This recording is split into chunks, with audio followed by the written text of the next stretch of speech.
Latest updates ఎప్పటికప్పుడు పొందడానికి big TV WhatsApp channel follow అవ్వండి. లింక్ డిస్క్రిప్షన్ లో ఉంది. ఈ అబ్బాయి 7th క్లాస్ ఉన్న అబ్బాయి అంటే దాదాపుగా వాళ్ళకి సూసైడ్స్ అని థాట్స్ అనేవి ఏముండదు ఎక్సెప్ట్ స్టడీ అని. కానీ ఇలా సూసైడ్ చేసుకోవడానికి ప్రేరేపించింది ఏదై ఉంటుందంటారు కారణం? ఫస్ట్ థింగ్ ఏంది అని అంటే ప్రతి ఒక్కరూ ఇప్పటికీ మన రాష్ట్రంలో మా నోటీస్లోకి వచ్చి మేము మార్చరీలు విజిట్ చేసింది సుమారుగా 11 చావులు ఉన్నాయి. వాటన్నిటినీ సూసైడ్స్ అని అయితే నేను టర్మ్ చేయను. ఇవన్నీ అనుమానాస్పద స్థితిలో జరిగిన సంఘటనలు, మృతులు. ఎందుకు అని అంటే ఇదే హాస్పిటల్, ఇదే మార్చరీ దగ్గర ఫస్ట్ చావు గిరీష్ అనే ఒక స్టూడెంట్ చావుతో కనుక మొదలు పెడితే ఇది ఈరోజు 11th డెత్ అనుకుంటా. ఆ రోజు గిరీష్ ఎట్లా చచ్చిపోయిండో క్లియర్ ఆన్సర్ లేదు. రాత్రి 11:30 వరకు వాళ్ళ తల్లి వెతికితే దొరకని డెడ్ బాడీ వాళ్ళ తల్లి క్యాంపస్ వదిలేసిన గంటకి దొరికిందని పోలీసులు ఫోన్ చేసి ఇన్ఫర్మేషన్ ఇచ్చారు. అండ్ ఈరోజు ఈ చావు కూడా మీరు క్లియర్గా ఫోటోగ్రాఫ్స్ చూడొచ్చు. ఆ ఫోటోలల్లో అబ్బాయి ఉరేసుకొని చనిపోయిండు అనే విధంగానైతే ఆ ఫొటోస్ లేవు. చాలా అనుమానాలు ఉన్నాయి. అండ్ పోలీసులు అయితే ఖచ్చితంగా ప్రాపర్ ఇన్వెస్టిగేషన్ అయితే చేస్తలేరు. ఇది నేను ఇన్ని రోజులు చెప్పలేదు. ఇప్పుడు పూర్తి స్పృహతోని ఒక న్యాయవాదిలాగా ఒక పార్టీ అధ్యక్షుడి హోదాలో ఈ స్టేట్మెంట్ ఇస్తున్నాను. దీన్ని బ్యాక్ చేస్తున్న ఎవిడెన్స్ ఏంది అంటే నా దగ్గర ఒక 15 రోజుల కిందట కరెక్ట్గా డిసెంబర్ 2, 3 రోజున ఒక అబ్బాయి తనీష్ అనే అబ్బాయి చనిపోయిండు. ఆ అబ్బాయి తండ్రి 9 గంటలకు క్యాంపస్లో వాళ్ళ కొడుకుని డ్రాప్ చేసిపోతే ఇక మధ్యాహ్నము ఒక 3-4 వరకు అబ్బాయి చనిపోయిండు. చనిపోయిన తర్వాత 15 లక్షల రూపాయలే 2 చెక్కులు వాళ్ళ తల్లిదండ్రులకు ఇచ్చి వాళ్ళ అకౌంట్లో వేయించి ఆ ఇష్యూని బలవంతంగా క్లోజ్ చేద్దామని చెప్పేసి పోలీసులు వీళ్ళందరూ ప్రయత్నించిర్రు అని చెప్పేసి ఆ తండ్రి స్వతహాగా ఒక కంప్లైంట్ రాచకొండ పోలీస్ కమిషనర్కి ఇచ్చిండు. సో ఇక్కడ మీరే చెప్పండి, ఇవి ఆత్మహత్యల లేకపోతే అనుమానాస్పద స్థితిలో జరుగుతున్నటువంటి మృతుల? ఎందుకంటే ఈ మాట నేను అంటున్నది కాదు. ఆ తండ్రి ఎవరైతే తన బిడ్డను కోల్పోయిండో, కొడుకును కోల్పోయిండో ఆ తండ్రే తన స్వహస్తాలతోని రాసి సంతకం పెట్టి కమిషనర్ ఆఫీస్లో సబ్మిట్ చేసిన రిప్రజెంటేషన్ నా దగ్గర ఉంది. దాని బేసిస్ మీద నేను ఈ స్టేట్మెంట్ చేస్తున్నా. 11 మంది చచ్చిపోయారు ఇప్పటివరకు. రోజు ఇట్లా పుట్టగొడుగుల్లాగా ఒక రోజు అయితే 2 చనిపోయారు. వారం గడవక ముందే ఇంకో వారంలో ఇంకొకరు చనిపోయారు. ఇప్పుడు ఈ చావు కూడా కానీ మీరు చూస్తే 7వ తరగతి పిల్లాడికి ఉరేసుకోవాల్సిన అవసరం ఏంది? ప్రెషరా? ఎగ్జామ్స్ అయితే ఏముండవు మనకు. ఏంది మా అంటే 10th క్లాస్ ఎగ్జామ్కి ఇంకో 3 ఏళ్ళ టైం ఉంది. అది పక్కన పెడితే ఇంటర్మీడియట్ ప్రెషరా అంటే అది కాదు. హాస్టల్లో మరి అక్కడ ఏదైనా టీచర్ హరాస్ చేసి కొడితే చనిపోతే వాళ్ళు ఈ రకంగా చిత్రీకరిస్తున్నారా? ఇంకేమన్నా జరిగిందా తెలియదు. ఎందుకంటే పోయిన 15 రోజుల కిందట ఆ బాబు మరణించిండు కదా, అతని విషయంలో కూడా ఏం జరిగింది అని అంటే వాళ్ళ తల్లిదండ్రులు క్లియర్గా దే హ్యావ్ టోల్డ్ ఎవ్రీవన్ లోపలికి మమ్మల్ని పంపించలేరు, బాత్రూంలో ఊరేసుకొని చచ్చిపోయిండని చెప్పేసి ఒక పుకార్ని బయటకు పుట్టించారు. మరి ఆ బాత్రూంలో దేంతో నూరేసుకుండు? ఆ తాడు చూపించిర్రా? మరి ఆ స్పేస్ ఎక్కడుందో ఆ వీడియోలు కానీ ఫోటోలు కానీ ఏమైనా చూపించిరా అంటే లేదు. అక్కడ ఇమ్మీడియట్లీ పోలీసులు వెళ్ళి ఆ సీన్ని మొత్తం కంప్లీట్లీ ఎవరు రాకుండా దాన్ని రెస్ట్రిక్ట్ చేసేసి ఫారెన్సిక్స్ వాళ్ళని పిలిపించి ప్రాపర్గా ఇన్వెస్టిగేషన్ చేయాల్సింది పోయి కంప్లీట్లీ కాలేజ్ వాళ్ళు కొత్త డ్రామా అందుకుంటున్నారు. ఏంటంటే ఇక డైరెక్ట్గా వాళ్ళని హాస్పిటల్ తీసుకెళ్తారు. ఆ హాస్పిటల్ ఏదో ట్రీట్మెంట్ జరుగుతున్న టైంలో చచ్చిపోయింది అన్నట్టుగా ఒక ఇది క్రియేట్ చేస్తున్నారు. తర్వాత అక్కడ నుండి ఇటు గాంధీ కన్నా ఉస్మానియా కన్నా పట్టుకెళ్ళిపోతారు. Issue closed. పేరెంట్స్ ఇంకా లొల్లి చేస్తే వాళ్ళకు 5 కాడ 10, 10 కాడ 15, 15 కాడ 20, 25, 30 ఇవి రేట్లు వాళ్ళు స్టాండర్డ్గా ఫిక్స్ చేసి పెట్టుకున్నారు. ఇప్పుడు మన పిల్లల్ని చంపుకోవాలి అన్న ఉద్దేశం ఉంటే ఈ నారాయణ, శ్రీ చైతన్య కాలేజీలు ఇప్పుడు స్కూళ్ళు కూడా అట్లనే ఉన్నాయని చెప్పేసి ఇన్సిడెంట్తో మీకు క్లియర్గా అర్థమైపోయి ఉండొచ్చు. సో అంటే ఇప్పుడు ఇంత జరుగుతున్నప్పటికీ కూడా ఇటు మేనేజ్మెంట్ వాళ్ళు కూడా ఎలాంటి క్లారిఫికేషన్ ఇవ్వట్లేదు.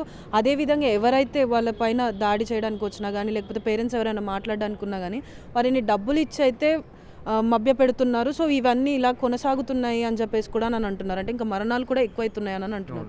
సో ఇందులో నిజం ఉందంటారా? ఖచ్చితంగా మీరే చూస్తున్నారు కదా. మీరు జస్ట్ మా యువజన పార్టీ సంబంధించినటువంటి సోషల్ మీడియా హ్యాండిల్స్ కనుక చూస్తే దాదాపుగా ఎన్ని రోజులకు ఒక మరణం సంభవించింది అనేది క్లియర్లీ మీకు తెలిసిపోతుంది. ఇప్పుడు ఈ విద్యార్థి చావు వెనకాల ఏముందో ఎవరికి తెలీదు. ఆయనకి ఏం అవసరం 7th క్లాస్ పిల్లగాడికి అసలు సైకలాజికల్లీ డిస్టర్బ్ అయిపోయి సూసైడ్ చేసుకునేంత అగ్రెసివ్ స్టెప్స్ తీసుకోవాల్సిన పరిస్థితి ఎందుకు ఉంటుంది?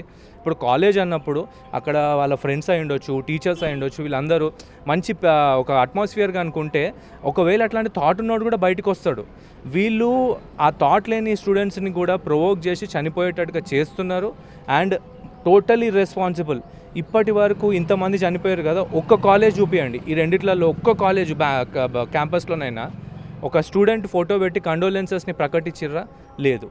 విద్యార్థులే చెప్తున్నారు అమ్మ నా బూతులు తిడతారు, కొడతారు, ఏది పడతారు చేస్తారు అని. మళ్ళీ టీచర్ని ఎందుకు కొడతారు తెలుసా? సార్ నాకు ఈ సమ్ అర్థం కాలేదు, ఎక్స్ప్లెయిన్ చేయండి అని అంటే చెప్పరు. నీదేంది, నీ బతికేంది, మీ డాడీ ఏం చేస్తాడు, మీ డాడీ వ్యవసాయం చేస్తాడా, మీరు ఇంతే, ఇట్లాంటి చులకనా భావంతో కూడిన మాటలతోని వాళ్ళ గుండెను చాలా భారంగా తయారు చేసేసి వాళ్ళ పరిస్థితిని చాలా హీనమైన స్థితికి పట్టుకొస్తున్నారు. సో ఈ రకమైన పరిస్థితుల్లో కనుక మనం చూస్తే ఈ విద్యార్థి మరణాలు అనేటివన్నీ అనుమానాస్పద స్థితిలో జరిగినటువంటి డెత్స్, మేబీ మర్డర్స్ కూడా అయి ఉండొచ్చు. వీళ్ళకి కప్పిపుచ్చుకోనికే. ఇప్పుడు నేను మిమ్మల్ని మీడియా వాళ్ళని కూడా సూటిగా ఒక ప్రశ్న అడుగుతున్నా.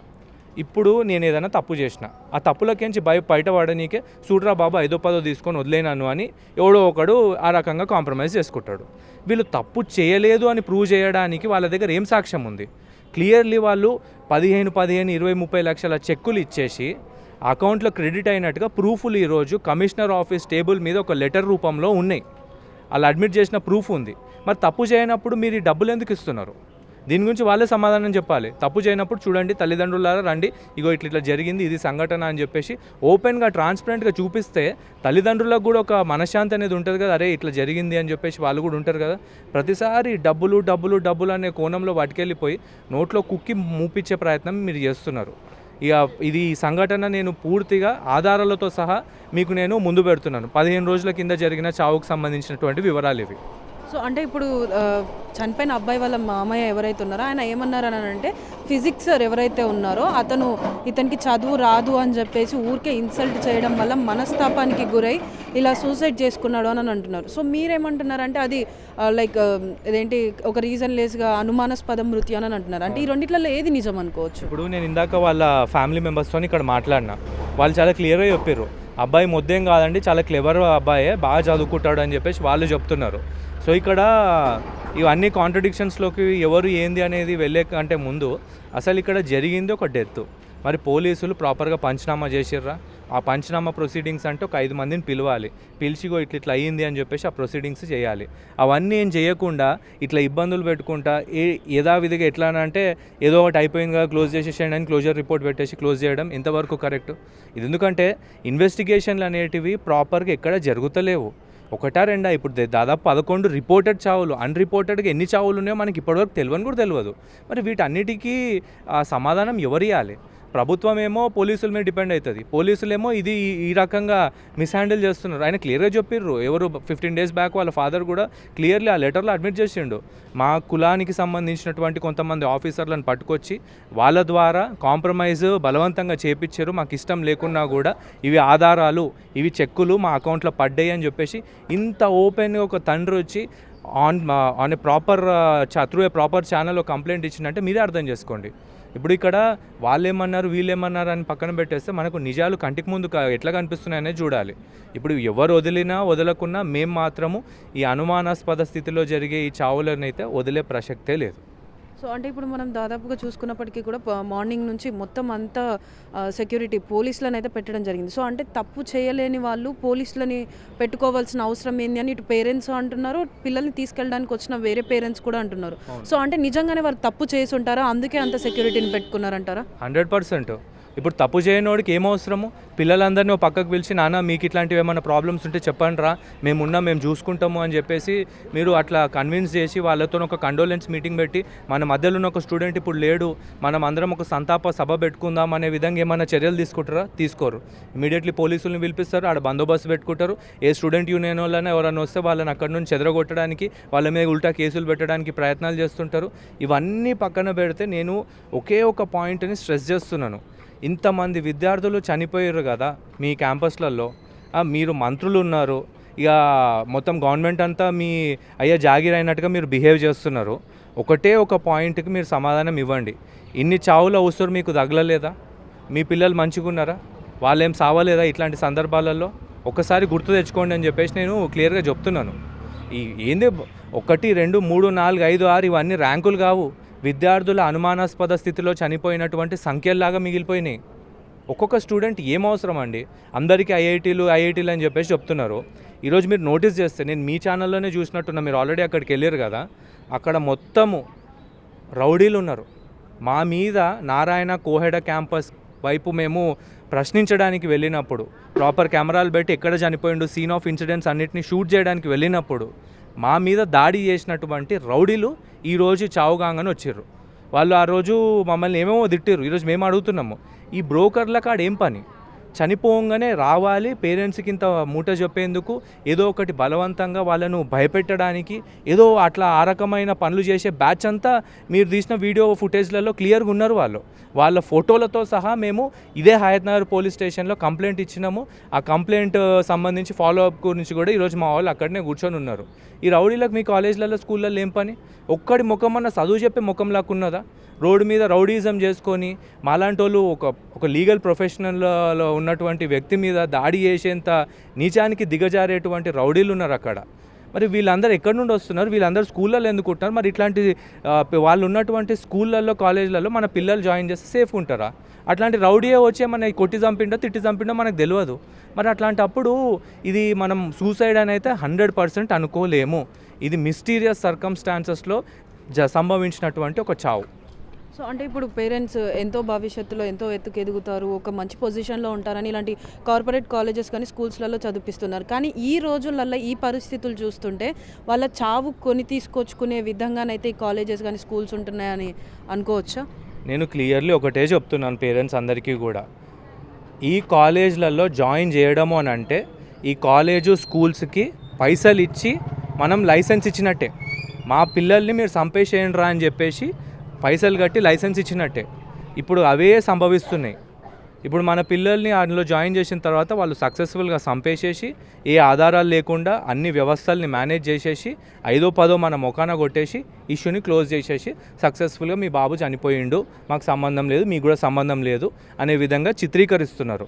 కాబట్టి మీ పిల్లల్ని చంపుకోవాలనుకుంటే ఈ కాలేజ్లలో వేసి ఫీజు కట్టి వాళ్ళకి లైసెన్స్ ఇచ్చేయండి, మిగిలినంత వాళ్ళు చూసుకొని మీ అబ్బాయి శవాన్ని ఇట్లా మార్చరీల దగ్గర అబ్బాయి చెప్తారు. సో చూస్తున్నారు కదా, ఇప్పుడు ప్రస్తుతం ఉన్న కాలంలో అయితే ఈ శ్రీ చైతన్య కానీ నారాయణ కానీ ఆ స్కూల్స్లలో మనకి భవిష్యత్తులో మంచి పొజిషన్కి వస్తారని చెప్పేసి జాయిన్ చేస్తున్నాం. కానీ అది మాత్రం వాళ్ళ చావుని కొని తెచ్చుకునే విధంగానే ఉంది అని చెప్పేసి అని అంటున్నారు. సో అదేవిధంగా గత కొన్ని రోజులుగా చూసుకున్నప్పటికీ కూడా ఈ కాలేజెస్లలో కానీ స్కూల్స్లలో కానీ మరణ సంఖ్యలు అయితే పెరుగుతున్నాయి, కానీ తగ్గుతూ రావడం లేదు. ప్రతి ఒక్క మరణం వెనుక ఏదో ఇంకొక అర్థం ఉంది, కానీ దాన్ని బయటికి రానివ్వకుండా పేరెంట్స్ని బలవంతంగానో వారిని మభ్యపెట్టో డబ్బులు ఇచ్చి అయితే వాళ్ళకి కేసులు అనేవి బయటికి రాకుండా చేస్తున్నారని చెప్పేసి కూడా చెప్తున్నారు. కెమెరామ్యాన్ వినోద్తో Sravani, big TV, Hyderabad. For more videos like this, subscribe Big TV channel.